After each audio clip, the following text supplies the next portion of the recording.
Welcome, and thank you for joining us today. In just the past few days, America has bid farewell to some truly extraordinary individuals, legends whose influence has shaped our culture, inspired countless lives, and will continue to echo through generations. Today, we pay tribute to their remarkable journeys, celebrate their timeless achievements, and reflect on the legacies they've left behind. If their stories have ever touched your heart, I invite you to honor them by liking this video, a small gesture to help keep their memory alive. Now, let's begin this heartfelt remembrance. Sonny Curtis, the American singer-songwriter whose music bridged rock and country, and whose lyrics became part of American cultural memory, died on September 19, 2025 at the age of 87. For more than 60 years, Curtis shaped the soundscape of modern music while remaining a modest presence outside the spotlight. After Buddy Holly's death, he stepped into the crickets, ensuring the band's survival and evolution. His most famous song, I Fought the Law, became a rebellious anthem that transcended decades, first recorded by the Bobby Fuller Four in the 1960s and later immortalized by the Clash in the punk era. He also wrote Love Is All Around, the joyful theme to the Mary Tyler Moore Show, which became one of the most recognizable television songs of the 1970s. Born May 9, 1938 in Meadow, Texas, Curtis picked up the guitar as a boy and soon found himself at the heart of rock and roll's first wave. Throughout his career, he moved seamlessly between genres with his songs interpreted by a wide range of artists from Andy Williams to the Everly Brothers. His legacy rests in the melodies and words that continue to resonate across generations, proving that a songwriter's craft can echo long after the final chord is played. Comment 87. His age, or right, repeats Sonny Curtis to remember the man whose songs gave voice to both rebellion and hope. Bernie Parent, the Hall of Fame goaltender whose brilliance carried the Philadelphia Flyers to their only 2 Stanley Cup titles, died on 21 September 2025. He was 80. Born in Montreal on the 3rd of April 1945, Parent grew up on the frozen rinks of Quebec before making his NHL debut with the Boston Bruins in the mid-1960s. His career truly flourished in Philadelphia, where he became a defining figure of the Broad Street Bullies era and one of the most respected goaltenders of his generation. Parent's greatest years came in 1974 and 1975. In both seasons, he led the Flyers to the Stanley Cup, winning the Conn Smythe Trophy as playoff MVP and the Vezina Trophy as the league's top goaltender. His 47 wins in 1973-74 remain a franchise record. He finished his career with more than 270 victories and 54 shutouts, achievements that secured his induction into the Hockey Hall of Fame in 1984. Beyond the ice, Parent was admired for his humility, his bright smile, and his commitment to mentoring young goalies. He gave back generously to the Philadelphia community, ensuring his influence extended well past the rink.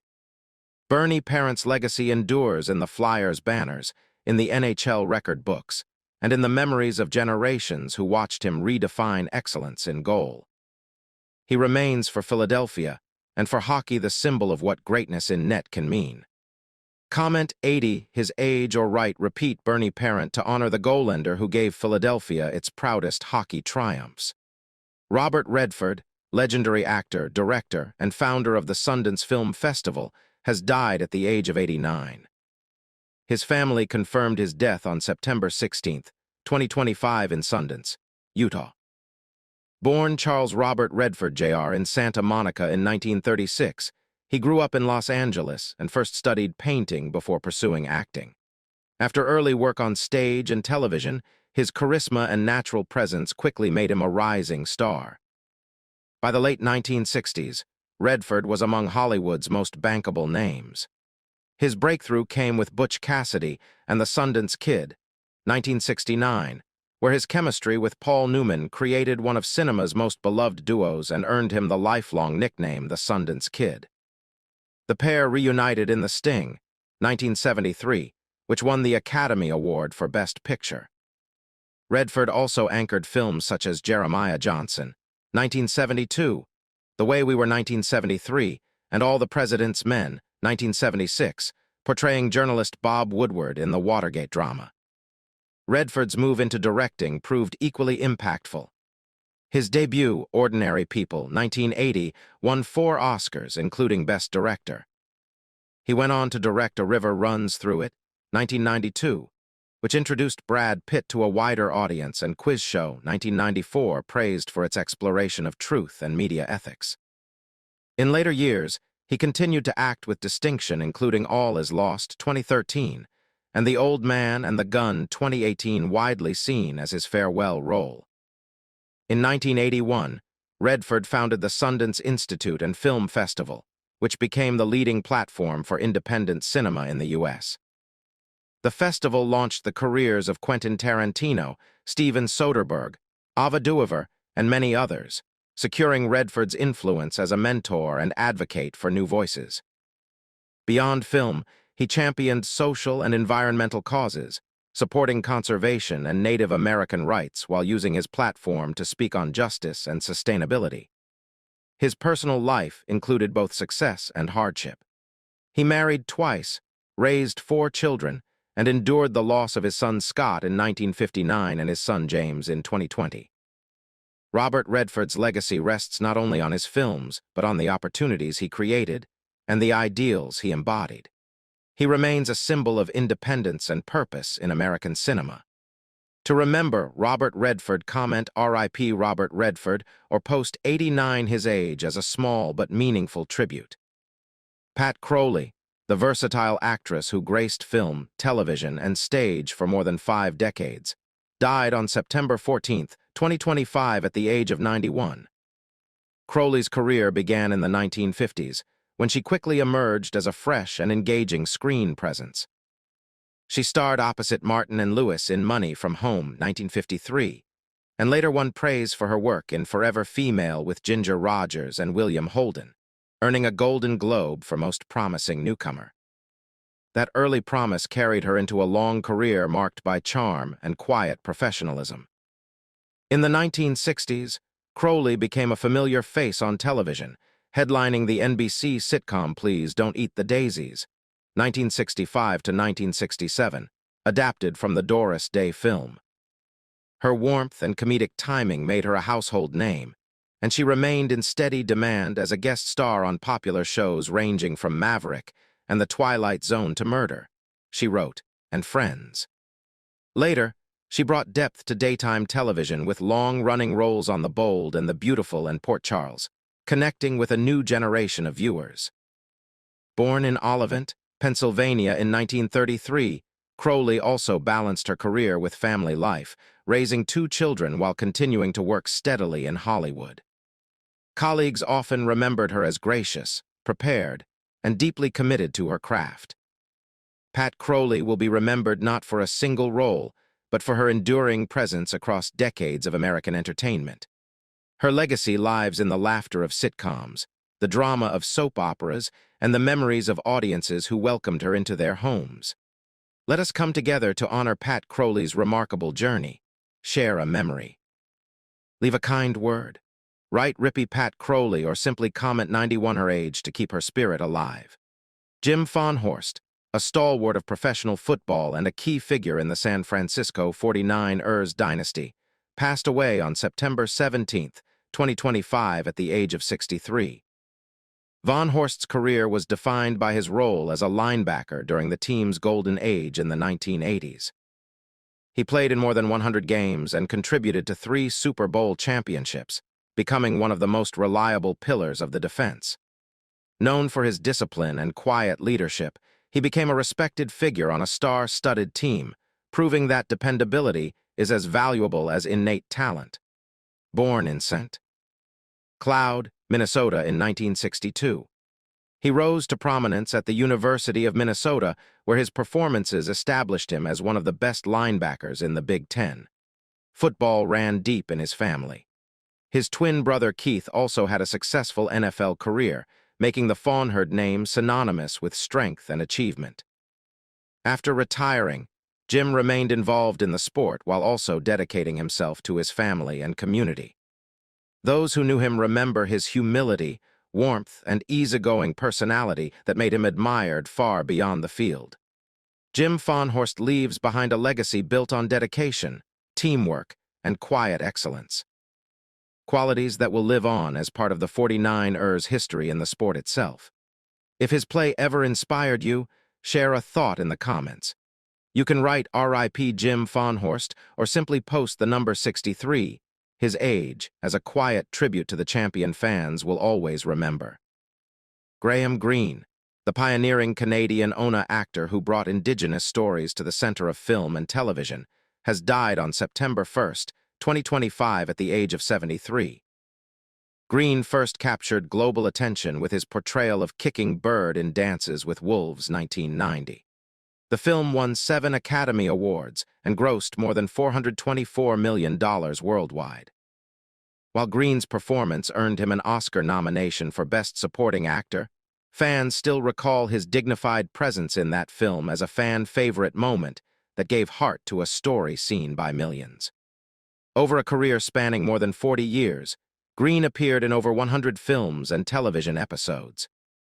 He played a memorable guard in The Green Mile, 1999, added humor to Maverick, 1994, and in later years reached younger audiences with his role in The Last of Us, 2023. Every appearance, large or small, carried authenticity and weight. Born June 22, 1952 in Oswego, Ontario, Greene began working as a welder and audio technician before pursuing acting. His rise from community theater to Hollywood stardom was itself a story of perseverance. At home in Canada, he received Gemini Awards, Canadian Screen Awards, and in 2015 was appointed to the Order of Canada. In 2025, months before his death, he received the Governor-General's Performing Arts Award, a crowning recognition of his life's work. Graham Greene's legacy is more than numbers or trophies. It is the memory of a voice and presence that gave Indigenous characters depth, dignity, and permanence on screen. His performances will live on as reminders of both his craft and his culture. If his performances ever touched your heart, leave the number 73, his age, or simply write R.I.P. Graham Greene to honor his memory. And please share this video so that his legacy and spirit can continue to reach and inspire others. John Stapleton, the respected journalist and broadcaster whose career spanned more than 5 decades on BBC, ITV, and Watchdog, died on the 21st of September, 2025 at the age of 79. Born on 24th February 1946 in Oldham, England, Stapleton began his career in regional newspapers before moving into television journalism in the 1970s.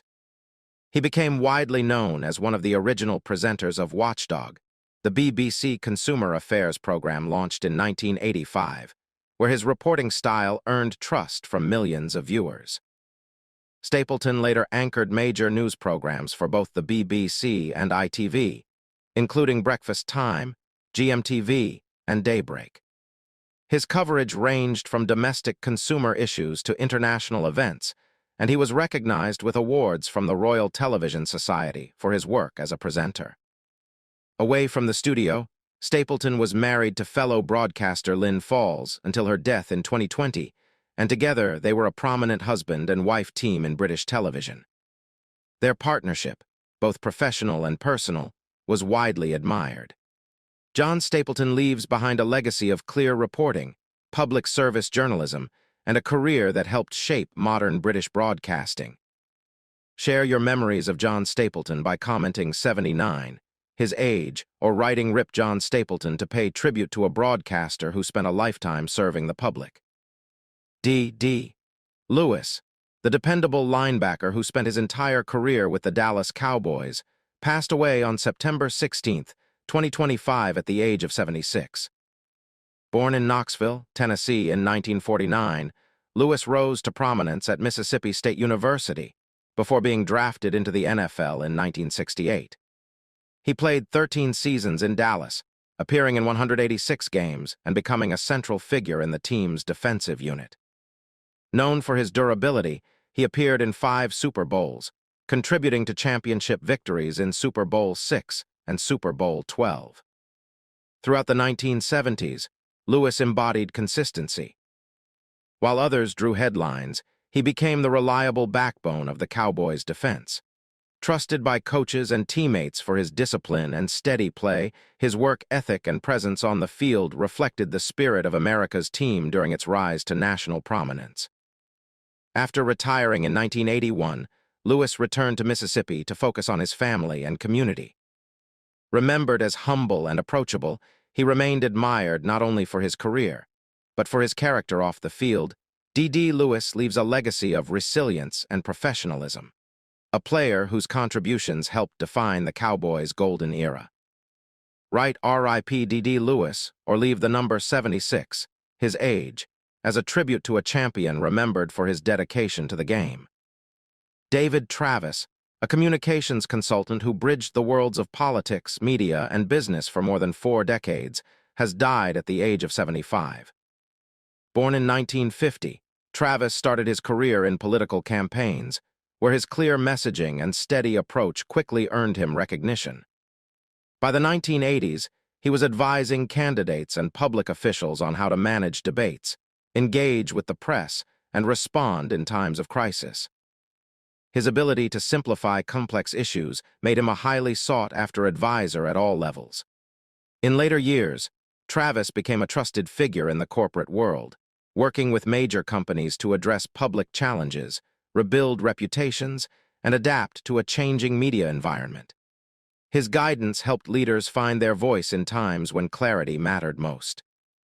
In addition to his professional work, Travis devoted time to mentoring younger advisors, many of whom credit him with shaping their careers.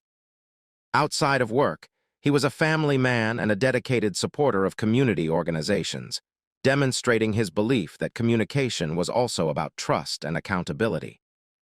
David Travis leaves behind a legacy defined by professionalism, integrity, and mentorship. Comment 75 his age or simply write RIP David Travis to remember a man who helped people communicate with honesty and purpose. Zubeen Garg, the Indian singer, composer, and actor, whose voice became one of the most recognizable in Assamese and Hindi music, died on September 19, 2025. He was 52. Born in Jorhat, Assam in 1972, Garg rose to prominence in the 1990s with his versatile singing and genre-crossing compositions. He gained national recognition with the Bollywood hit Ya Ali from the film Gangster 2006, a song that cemented his reputation as a powerful and emotional vocalist.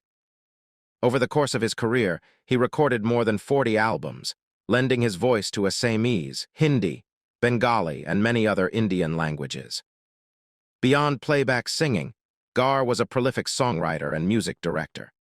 He composed for Assamese films and albums, blending folk traditions with contemporary sounds, and became a cultural icon in Northeast India. He also appeared as an actor in Assamese cinema, further expanding his artistic reach. His contributions were recognized with multiple awards, including Filmfare honors and state accolades.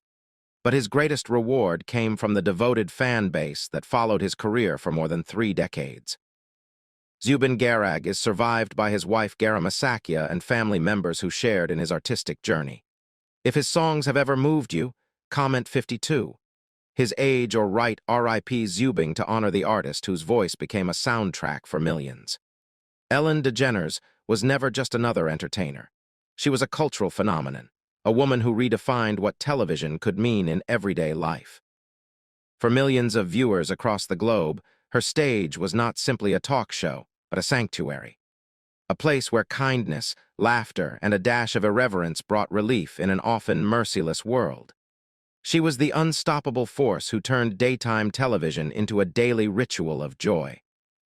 The fearless pioneer who shattered stereotypes, and the radiant soul who gave life to both the Ellen DeGeneres Show and the unforgettable voice of Dory in Finding Nemo. Her charisma rewrote the boundaries of American culture, forcing the world to recognize that comedy could be more than laughter. It could be survival, courage, and a form of love. She carried the weight of breaking barriers, stepping into arenas where few dared to go.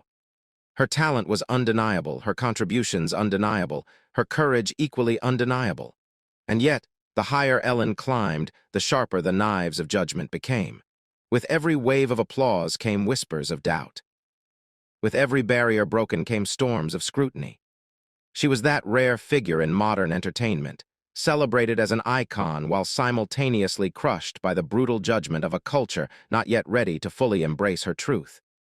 If the storms of her youth had nearly silenced her, the storms of fame that surrounded her were no less fierce. A relentless shadow trailing even her brightest light. What lies hidden behind the smile that once conquered America? What remains of the voice that carried laughter into living rooms across the world, even as it carried wounds no one could see? That is the story we uncover together. And before we begin, we invite you. If Ellen DeGeneres has ever made you laugh on a day you thought you couldn't, if her courage ever gave you strength, or if her story left a mark on your heart, honor that journey with a like. In the comments, tell us on a scale of 0 to 10 how you would rate not just Ellen the entertainer, but Ellen the human being who lived, loved, and endured under the brightest and harshest of lights. Her life began far from Hollywood. Born on January 26, 1958 in Meteor, Louisiana, Ellen was the youngest child of a modest middle-class family. Her father, Elliot, sold insurance. Her mother, Betty, kept the home. Her older brother, Vance, would one day carve out his own path in entertainment. From the outside, theirs was a family of ordinary stability. But the illusion shattered in 1973 when Ellen was just 15 years old. Divorce tore her parents apart, dividing the children as well. Vance stayed with their father while Ellen followed her mother into a new marriage and a new life in the small town of Atlanta, Texas. What should have been a second chance at stability turned instead into another wound. Inside the walls of her new home, silence was not peace, but suffocation. Shadows gathered where safety should have lived. Ellen endured a betrayal so cruel it would leave scars for a lifetime. A stepfather who crossed boundaries no adult should ever cross, violating trust in ways that should never happen to any child. It was heartbreaking. It was cruel, and it left Ellen carrying wounds that would shape her forever. The timing of this ordeal made it even more unbearable. Her mother, Betty, was battling breast cancer, her body weakened, her spirit consumed by the fight to survive. Ellen, desperate and broken, turned to her for belief, for protection, for one voice to stand beside her. But her words were met with disbelief. Not because Betty did not love her, but because the truth was too unthinkable for a woman already drowning in pain. That disbelief cut deeper than the betrayal itself. It left Ellen not only wounded but isolated, carrying her burden alone, while her mother carried guilt that would shadow her for years. It was a tragedy of two souls, mother and daughter. Both crushed by suffering, both scarred in silence. Years later, Ellen would admit that the pain had carved itself into her soul. She confessed that learning to smile for the world while crying inside was the hardest act she had ever performed. The irony was bitter. The world would one day celebrate her as the very embodiment of joy, a beacon of laughter. Yet her first lessons in survival were not born from joy, but from silence, betrayal, and fear. The loneliness of adolescence became unbearable. The family photographs that adorned the walls told a story of smiles that never matched reality. Ellen understood too soon that not every picture told the truth, that appearances could hide chaos. Those hidden wounds became shadows she carried into adulthood, haunting her even as she inched closer to the stage that would define her life. But in the ashes of heartbreak, something unexpected began to grow. That something was humor. Sharp, quick, self-deprecating, it did not appear as a hobby but as a shield. Comedy became Ellen's survival. On nights when tears threatened to drown her, she reached for wit like armor. She transformed betrayal into rhythm, silence into stories, wounds into punchlines. What the world would later double over laughing at began as one young woman's refusal to be broken. This was not joy born of privilege. It was defiance. Humor became not just entertainment but rebellion against cruelty. It was her way of saying, "You will not define me. You will not silence me." Her earliest comedy carried the fingerprints of her pain, and because it was rooted in truth, it resonated first with herself and later with the world. The wounds of her childhood could have silenced her forever. They almost did. But Ellen DeGeneres refused to let the cruelty of others dictate her fate. Out of the silence, she built a voice. Out of broken trust, she built a language. And out of pain, she built laughter, the very tool that would lift her into history. From that foundation of suffering, a stage was waiting, a destiny where laughter would not just be her refuge, but her calling. The girl who once hid shadows in silence stepped into adulthood carrying nothing but scars and stubborn will. And from that, she built a legacy. In 1976, Ellen DeGeneres walked away from the University of New Orleans after only one semester, carrying no diploma in her hands, but a storm in her heart. Determined to find a path of her own, she returned to New Orleans, a city that pulsed with music and laughter. Yet for her, it was a battlefield of survival. Rent overdue, cupboards echoing empty, dignity slipping through her fingers. Ellen took whatever job she could find because hunger and unpaid bills were as real as the air she breathed. She typed endlessly as a secretary in a law office until her fingers etched, folded endless piles of clothes at J.C. Penney until her back stiffened, painted murals with paint-stained hands that would not wash clean, carried heavy trays through smoky diners as a waitress, poured drinks late into the night behind a bar where laughter belonged to others but never to her. Every paycheck a fragile lifeline, every shift a battlefield that drained her body but steeled her soul. Every hour worked was a reminder that dreams are not given. They are bled for, but poverty did not just test her, it forged her. She learned to stretch a few crumpled dollars across a week, to ration bread like treasure, to swallow hunger while saving coins for bus fare. She smiled at strangers across counters while her stomach twisted in emptiness. Even in those bone-weary days of endless labor, a voice inside her whispered that she was meant for something greater. She carried a battered notebook stained with coffee and sweat, filled with scribbled jokes, fragments of absurdity, sketches of pain disguised as humor, seeds of a future no one else could see. At night, in a cramped, rented room with peeling walls and a flickering lamp that buzzed like a tired insect, she would rehearse alone. Her shadow cast against the wall became her silent audience. Sometimes she performed to a cracked mirror, sometimes to her pet, the only witness to a young woman turning heartbreak into laughter. Those were nights of heartbreaking solitude. When dinner was nothing more than half a sandwich saved from work, when the applause existed only in her imagination, and the silence of the room pressed heavier than the day's labor. Yet she sharpened her humor like a blade, slicing through despair with timing and wit. Each line she scribbled, each joke she practiced was not just comedy. It was survival, resilience, defiance.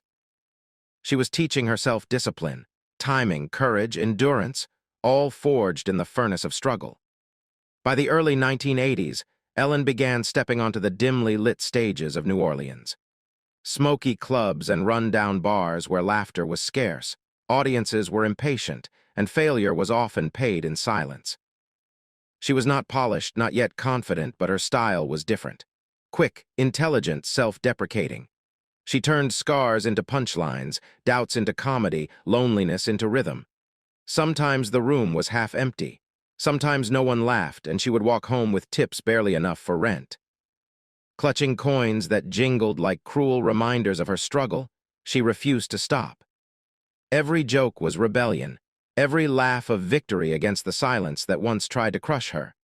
Her breakthrough did not come through luck, but through persistence that caught the eye of scouts searching for fresh talent. In New Orleans, she was whispered about as the funniest person nobody knew. Her name spread like a secret carried from club to club until it reached the ears of those who booked the holy grail of comedy. The Tonight Show starring Johnny Carson. And then in 1986, destiny called. For a young comedian, there was no higher honor, no greater test. This was the stage where legends were made, and only Carson himself had the power to decide who was worthy. Ellen walked onto that stage with trembling hands and a pounding heart. But inside she carried the scars of her youth, the resilience of her hunger years, and the wit she had sharpened alone in a room of shadows. Her set was sharp, effortless, disarming.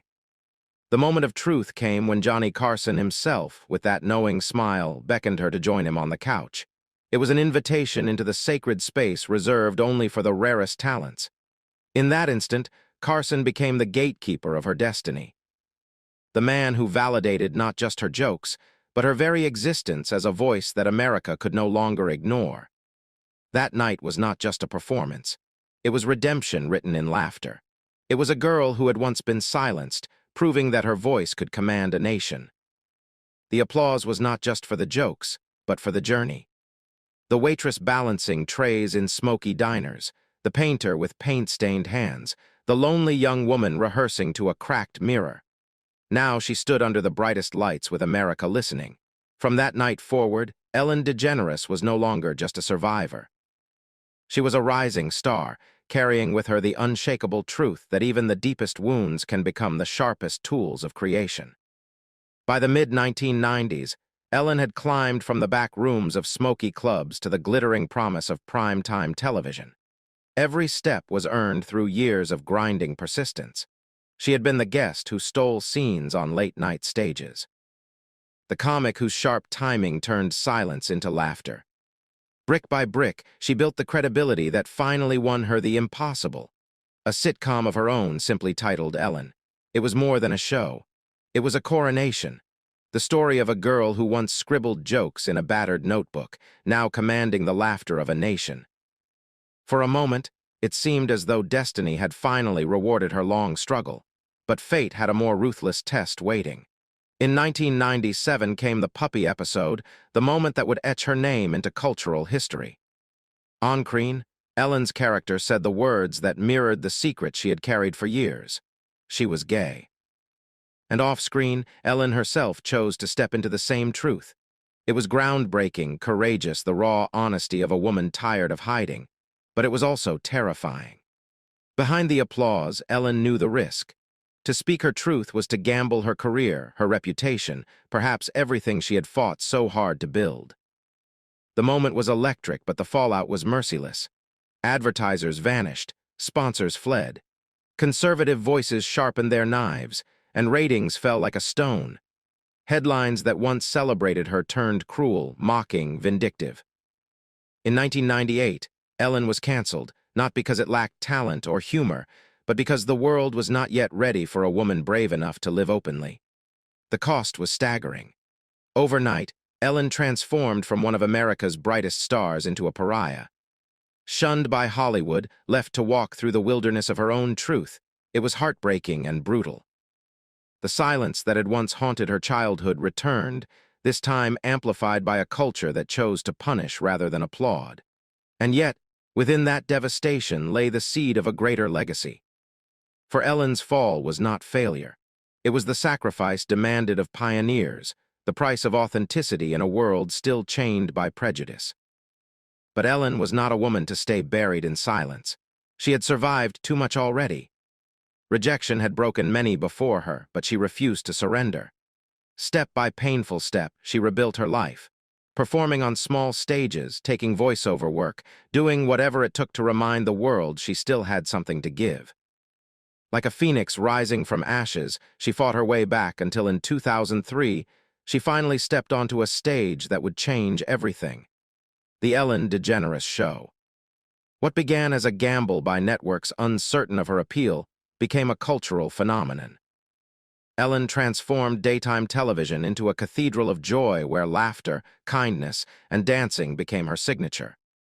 For nearly 2 decades, she ruled daytime, winning dozens of Daytime Emmy Awards and creating a space where millions found comfort, escape, and inspiration. Her voice carried far beyond the walls of her studio. In 2003, she gave life to Dory in Pixar's Finding Nemo, a character so beloved that she reprised the role more than a decade later in Finding Dory. She became a trusted host for the most glamorous nights in entertainment, guiding the Academy Awards, the Grammys, and the Emmys with effortless charm and wit. And in 2016, her journey came full circle when President Barack Obama placed the Presidential Medal of Freedom around her neck. The highest civilian honor in the United States, recognizing not only her talent, but her courage, her impact, and her unshakable spirit. The irony was staggering. In 1997, honesty had nearly destroyed her. But by 2016, that same honesty made her a national treasure. The truth that once cost her everything became the foundation of her legacy. A beacon for millions who felt unseen, unheard, unaccepted. Ellen had walked through the storm of rejection. But she emerged as one of America's most beloved figures. She became living proof that resilience can transform tragedy into triumph. Her journey from cancellation to celebration, from being silenced to being honored by a president, was not just the arc of a career. It was the arc of a life that dared to be authentic no matter the cost. For every laugh she shared and every tear she shed, Ellen DeGeneres carved her place not just in entertainment, but in the heart of a nation that finally learned to applaud her truth. Storms often begin with whispers, but for Ellen DeGeneres, the storm that would change everything began with a tweet. On March 20th, 2020, as the world sat in lockdown, longing for comfort and connection, comedian Kevin T. Porter posted a message that looked like a joke but struck like a spark in dry grass. He wrote, "Right now, we all need a little kindness." You know, like Ellen DeGeneres always talks about, she's also notoriously one of the meanest people alive. Respond with your stories, and I'll donate to the LA food bank, the internet. Restless and hungry for stories during quarantine erupted. Replies poured in by the hundreds, then the thousands. Baristas, waitresses, audience members, even people who had once worked on the show added their voices. Story after story painted a portrait that jarred with the smiling figure who had built an empire on kindness. Some recalled being told never to look Ellen in the eye. Others described coldness, distance, even punishment for trivial mistakes. Whether every story was true or not no longer mattered. What mattered was the fracture that appeared in her image. The woman who had ended every episode with "be kind to one another" was now accused of embodying the opposite, and that contradiction cut deeper than any single rumor. What began as a ripple became a tidal wave. Old clips resurfaced. Interviews once dismissed as awkward humor now replayed as evidence of something darker. Mariah Carey caught off guard. Dakota Johnson pushing back gently. Taylor Swift blinking away tears. Fans who had once laughed now winced, watching through different eyes. The phrase "replace Ellen" trended across platforms, and the internet, which had once been her playground, now turned into her jury. Then came the breaking point. On July 16, 2020, BuzzFeed News published an investigation that crystallized the whispers into headlines. 10 former employees spoke of what they described as a toxic workplace. Fear, intimidation, and rules that made staff feel invisible filled their accounts. The most shocking were the accusations against 3 senior producers facing claims of misconduct that shook even longtime admirers of the show. Within days, Warner Media announced an internal investigation. The executives were swiftly removed, but the damage to Ellen's kingdom of kindness was already done. When the new season premiered that September, Ellen addressed the controversy directly. Standing beneath the bright lights, she spoke the words that once carried so much authority. "I take responsibility for what happens at my show. This is the Ellen DeGeneres Show. I am Ellen DeGeneres." She apologized, admitting that the workplace behind her smiling brand had not lived up to the values she had preached for years. For some, it was a moment of humility. For others, the words rang hollow, softened by nervous jokes that felt out of place. The apology was heard, but it did not heal. The damage was already etched too deeply. Ratings fell by more than 1 million. Within months, sponsors pulled away, and the reservoir of public trust, once her strongest currency, drained faster than it could be restored. Even as loyal voices like Katy Perry and Kevin Hart stood by her, others such as Brad Garrett and Lee Thompson confirmed that the stories were real. What had once been America's most cheerful sanctuary of laughter now lived under a shadow it could not escape. In May 2021, Ellen announced that season 19 would be her last. She explained that after nearly 2 decades, the show was no longer a challenge, but the timing spoke louder than her words. For those who had watched her rise from late-night sets to daytime royalty, the announcement felt less like a choice and more like a surrender. A woman forced to walk away from the very stage that had once been her sanctuary. When the final episode aired in May 2022, Jennifer Aniston, the guest from her very first show, returned to close the circle. It should have been a victory lap, but instead it felt like a farewell wrapped in unease. The studio filled with applause. There were tears and words of gratitude. Yet under the celebration lingered tension and silence, as if everyone in the room knew this ending was not written by triumph, but by storm. Ellen smiled, but the radiance that had once defined her seemed dimmed. Her laughter edged with exhaustion. For nearly 2 decades, that stage had been her second home, her refuge, her heartbeat. Now she was saying goodbye to it, not because she wanted to, but because she could no longer outrun the shadow that had fallen over it. And so an era ended, not in the blaze of triumph she had once dreamed of, but in the haze of contradiction. The Ellen DeGeneres show had given joy to millions, reshaped daytime television, and made kindness part of the cultural fabric. Yet in its final chapter, it became a reminder of how fragile legacies truly are, how decades of work can be undone by doubt, how the distance between image and reality can turn applause into questions. For Ellen, it was a heartbreak far beyond ratings or headlines. It was watching the very trust she had built, brick by brick, joke by joke, kindness by kindness, begin to unravel before her eyes. The stage that once crowned her now became a mirror, reflecting both her brightest light and her darkest shadow. It is heartbreaking. It is humbling. But above all, it is human. Ellen's fall did not erase the good she had done. Nor did it excuse the pain some said they endured. It revealed a truth too often forgotten. No one, not even those celebrated as larger than life, can carry perfection. And perhaps that was the cruelest irony of all. After surviving childhood shadows, professional exile, and cultural backlash, she now faced the deepest wound yet. That the words she had spoken at the end of every show, "Be kind to one another," became both her greatest gift and her heaviest burden. What about love? For Ellen, love was never gentle. It was a battlefield where the cost of honesty was measured in wounds. In 1997, just as she bared her truth to the world in the now legendary Puppy episode, she walked onto the red carpet of Volcano, holding the hand of actress Anne Heche. That simple act, a smile, 2 women standing together without apology, was enough to set America ablaze. It was not just romance. It was defiance. It was courage stitched into the fragile fabric of love. But the price was merciless. Hollywood recoiled, its doors closing one by one. Ellen, already reeling from the backlash of coming out, found her career slipping through her fingers, contracts vanishing, sponsors retreating. The phone that once rang with offers now echoed with silence. For Anne, the toll was equally brutal, a family unable to embrace her truth. Tabloids circling like vultures, an industry that branded their love not as human but as scandal. Behind the glossy photographs of 2 women smiling bravely, there lived a storm of fear, rejection, and exhaustion. What should have been a celebration of authenticity became instead a crucifixion under the unforgiving glare of a world not yet ready.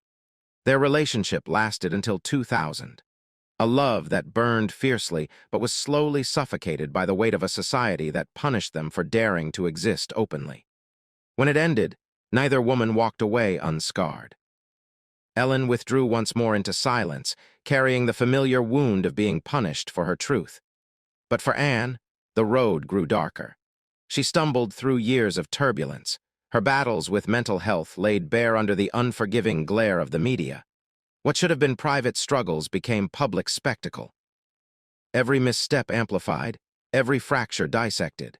And then in 2022 came the tragedy that silenced her forever. A car crash, violent and final, claimed Anne's life at just 53 years old. It was a cruel ending to a life that had already carried more storms than most could endure. For many, her death was a headline. For those who remembered her love with Ellen, it was a haunting reminder of how fragile and costly authenticity had been in those years.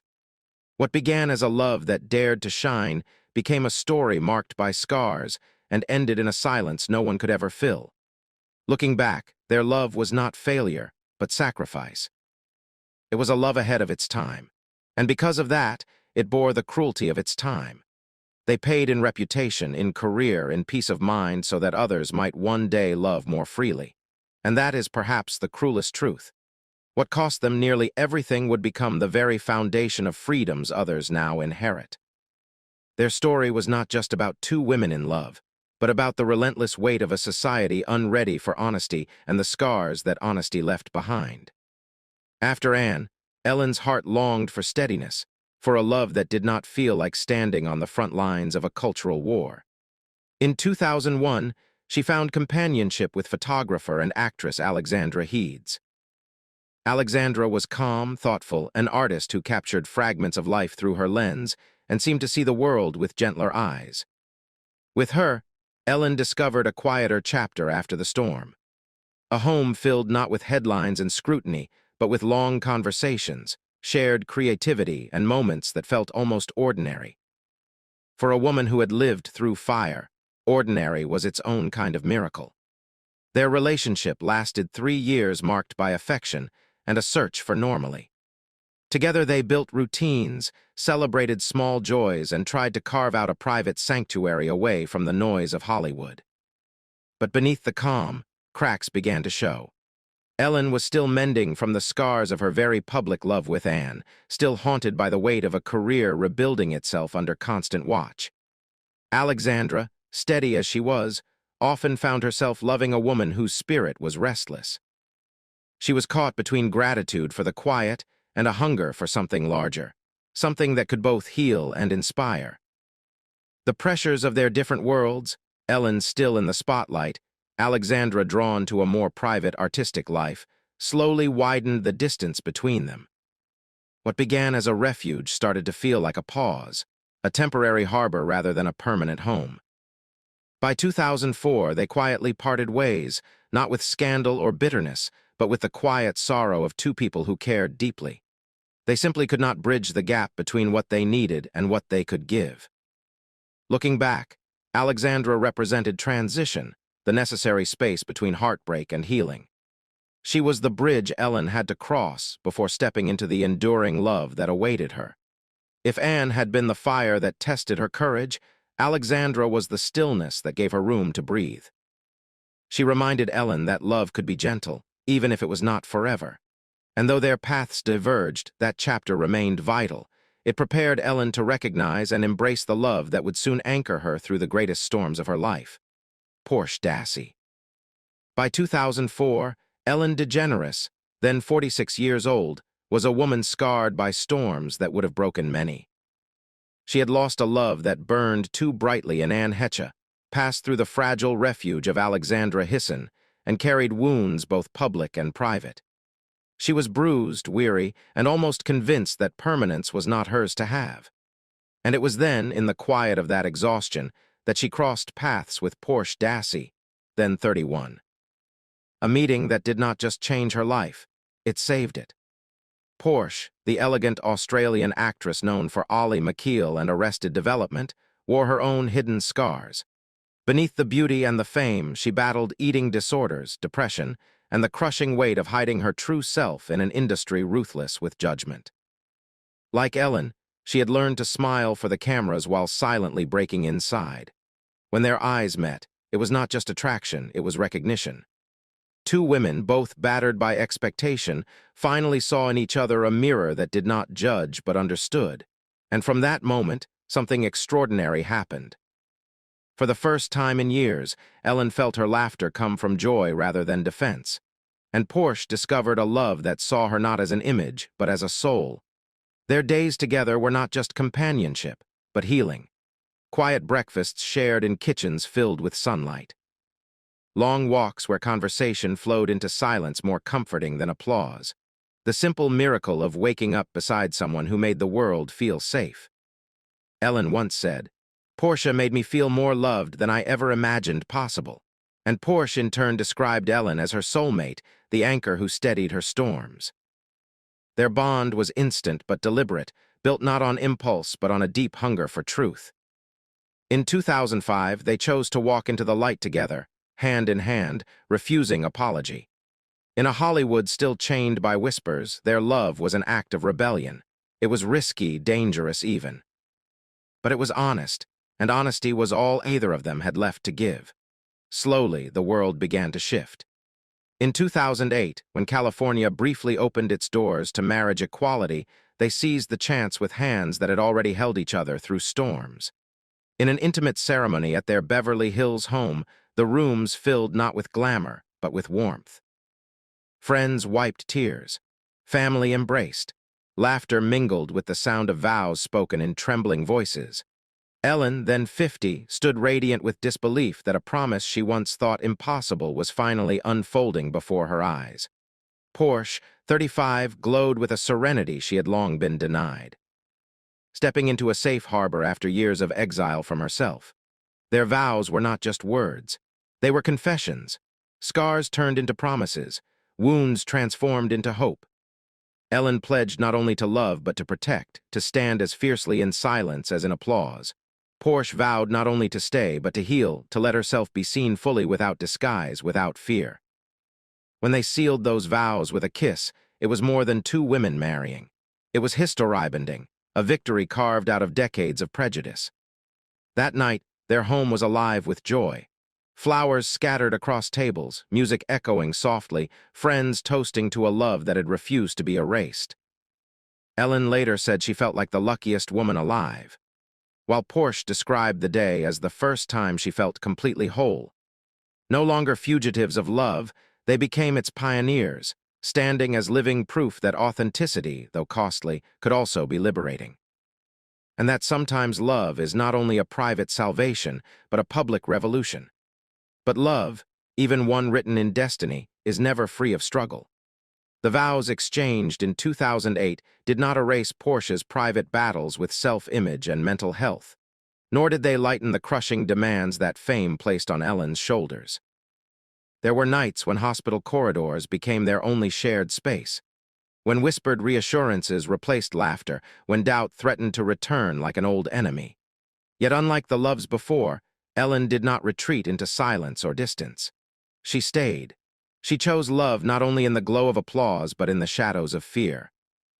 And Porsche, in turn, became her anchor, the steady, unshakable presence who held Ellen's hand when the roar of the world grew deafening.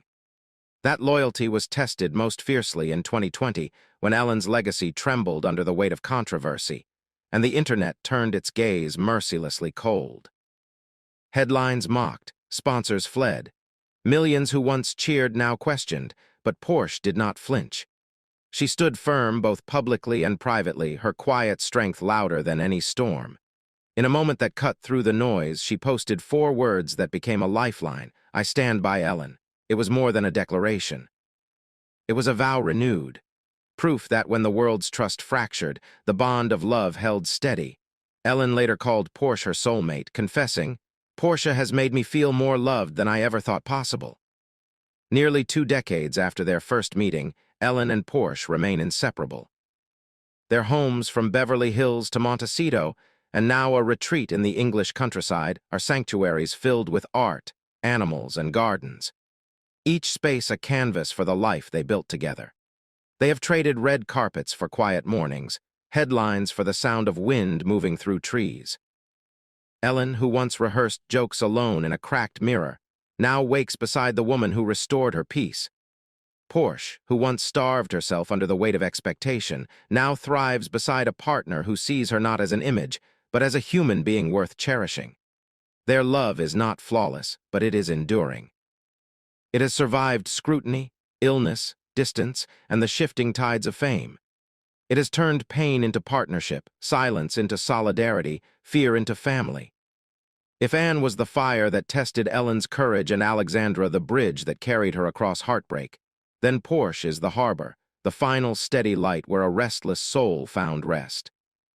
For Ellen, after decades of chasing laughter and outrunning storms, the greatest triumph was never a show, an award, or even a legacy. It was love, the kind that heals wounds invisible to the world. That stays when the cameras turn away. That endures when applause fades. And in Porsche Dassey, she found not just a partner, but the undeniable proof that even the most fractured lives can be made whole again. Their story is not merely about survival. It is about redemption, resilience, and the rarest miracle of all, finding home in another heart. There are storms that break suddenly, and there are storms that creep in quietly, disguised as the passing of time. For Ellen DeGeneres, now in her late 60s and edging toward 70, the storms were no longer headlines or scandal. They were her own body slowly turning against her. She spoke of it openly for the first time in 2023 at age 65, admitting what she had long carried in silence. Osteoporosis, a disease that thins the bones until even a simple misstep could mean a fracture. Arthritis, swelling and stiffening her joints so that mornings became a battle before the day even began. And the twin burdens of the mind, obsessive-compulsive disorder. OCD with its relentless rituals and attention deficit hyperactivity disorder. ADHD with its restless scatter of thought, each pulling her in different directions, each making the simplest tasks exhausting. I always thought I was just restless, she confessed. But now I know my brain never stopped running and my body can't always keep up. It was a rare moment of candor, stripped of the armor of comedy, where honesty weighed heavier than punchlines, and it did not end there. As she approached 70, Ellen revealed that the toll of age had deepened. Chronic back pain from osteoporosis pressed on her spine. Sharper flares of arthritis attacked her knees and hands, and fatigue lingered no matter how much she rested. These were not passing discomforts. They were permanent companions, daily reminders that the body, no matter how celebrated, bends to time. For a woman once defined by her energy, dancing, running across stages, filling rooms with laughter, the betrayal of her own bones and joints was the cruelest irony. The pain was not theatrical. It was relentless, unyielding, woven into the fabric of each day. Mornings no longer began with ease, but with joints so stiff she had to pause at the edge of the bed, breathing slowly before daring to stand. Hands that once moved effortlessly, punctuating punchlines with flair, now trembled from the strain of opening a jar or lifting a cup. Even the simplest walk brought sharp protests from her knees and hips, reminders that her body was no longer the boundless engine it once had been. Nights carried their own punishments. Sleep fractured by sudden aches, thoughts looping endlessly, the knowing anxiety of a mind that refused to rest. For a woman once electrified by motion, adored for energy that seemed inexhaustible, this betrayal by her own flesh was harsher than any critic's words. Fame and scandal had scarred her, yes, but age had humbled her in ways nothing else could, forcing her to confront fragility without disguise. And yet, Ellen did not collapse beneath it. She chose to adapt, to meet decline with defiance. Therapy was no longer optional, but a lifeline. She spoke candidly of reshaping her days around gentler rhythms, slow stretches instead of dances, measured walks instead of sprints, meditation to calm the restless spirals of her mind, and the courage to decline demands that once defined her career. Therapy, she said, is a mirror I can finally look into without making a joke. It was an admission that stripped away her public armor, revealing not the entertainer, but the human being, one learning at last to treat herself with tenderness. Through it all, Porsche became more than a partner. She became the guardian of Ellen's survival. She matched her steps to Ellen's slowing pace, offered her arm when joints threatened to give way, and redesigned their home into a sanctuary of comfort and healing. Softer chairs replaced rigid ones. Meals were crafted to nourish fragile bones. Garden paths were shaped to invite gentle movement. In interviews, Ellen smiled with a mix of humor and sincerity. Portia makes me eat what I don't want to eat and move when I don't want to move, and she does it with love. That sentence was more than banter. It was truth. What might have been years of decline became in their hands years of partnership, endurance, and care.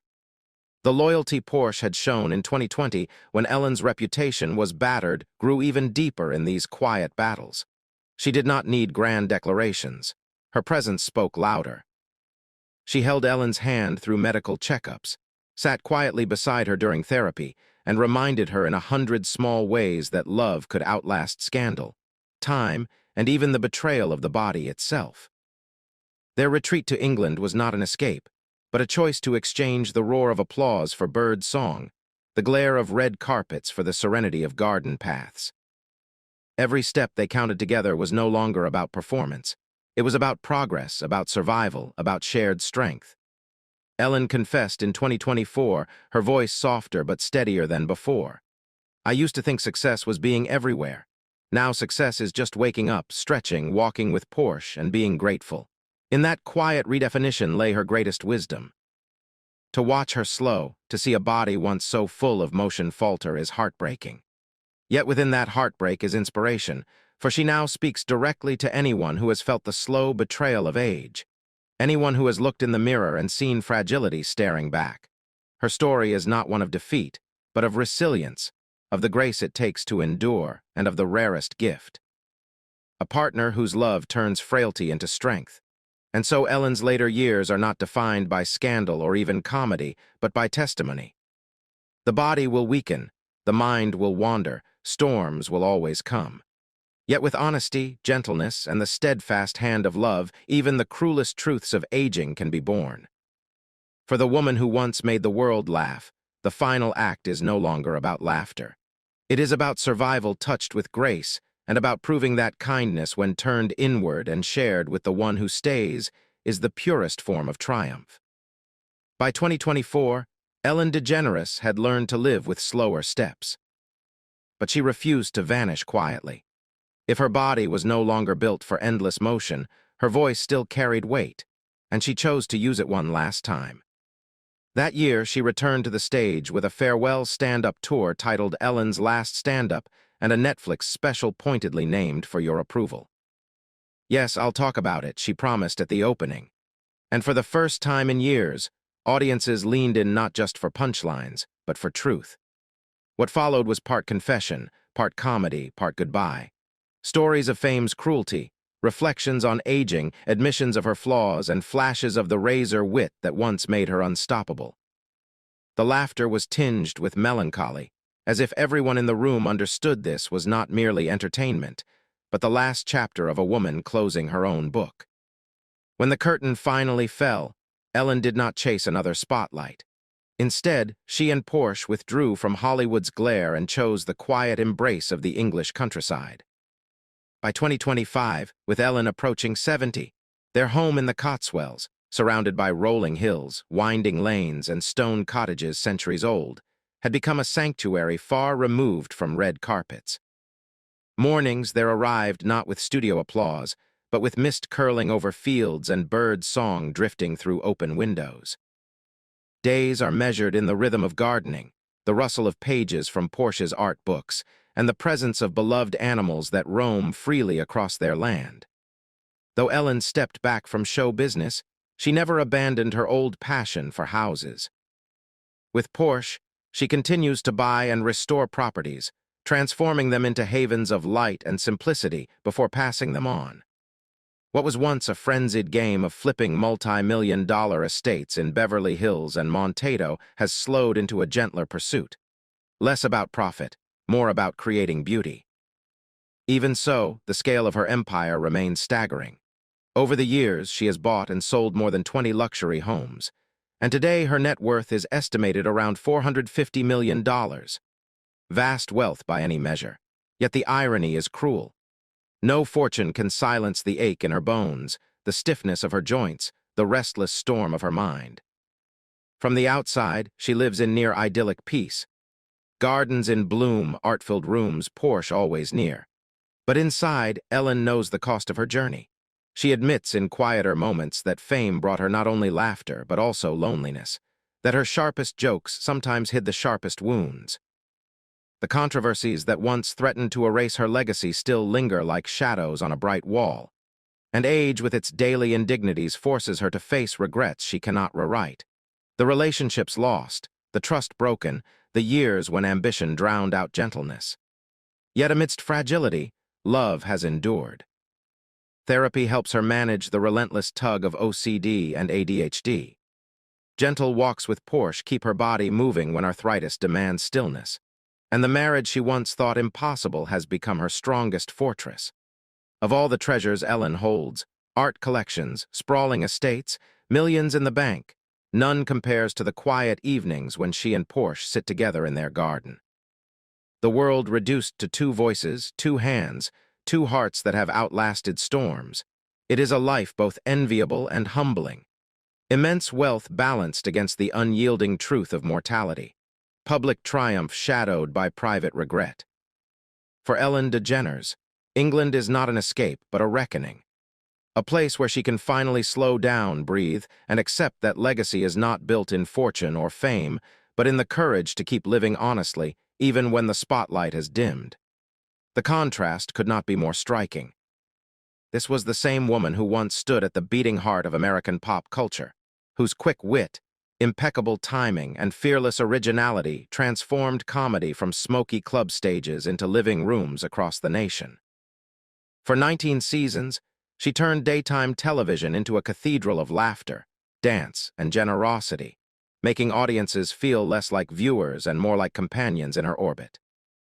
She commanded the world's biggest stages, hosting the Oscars, the Grammys, and the Emmys.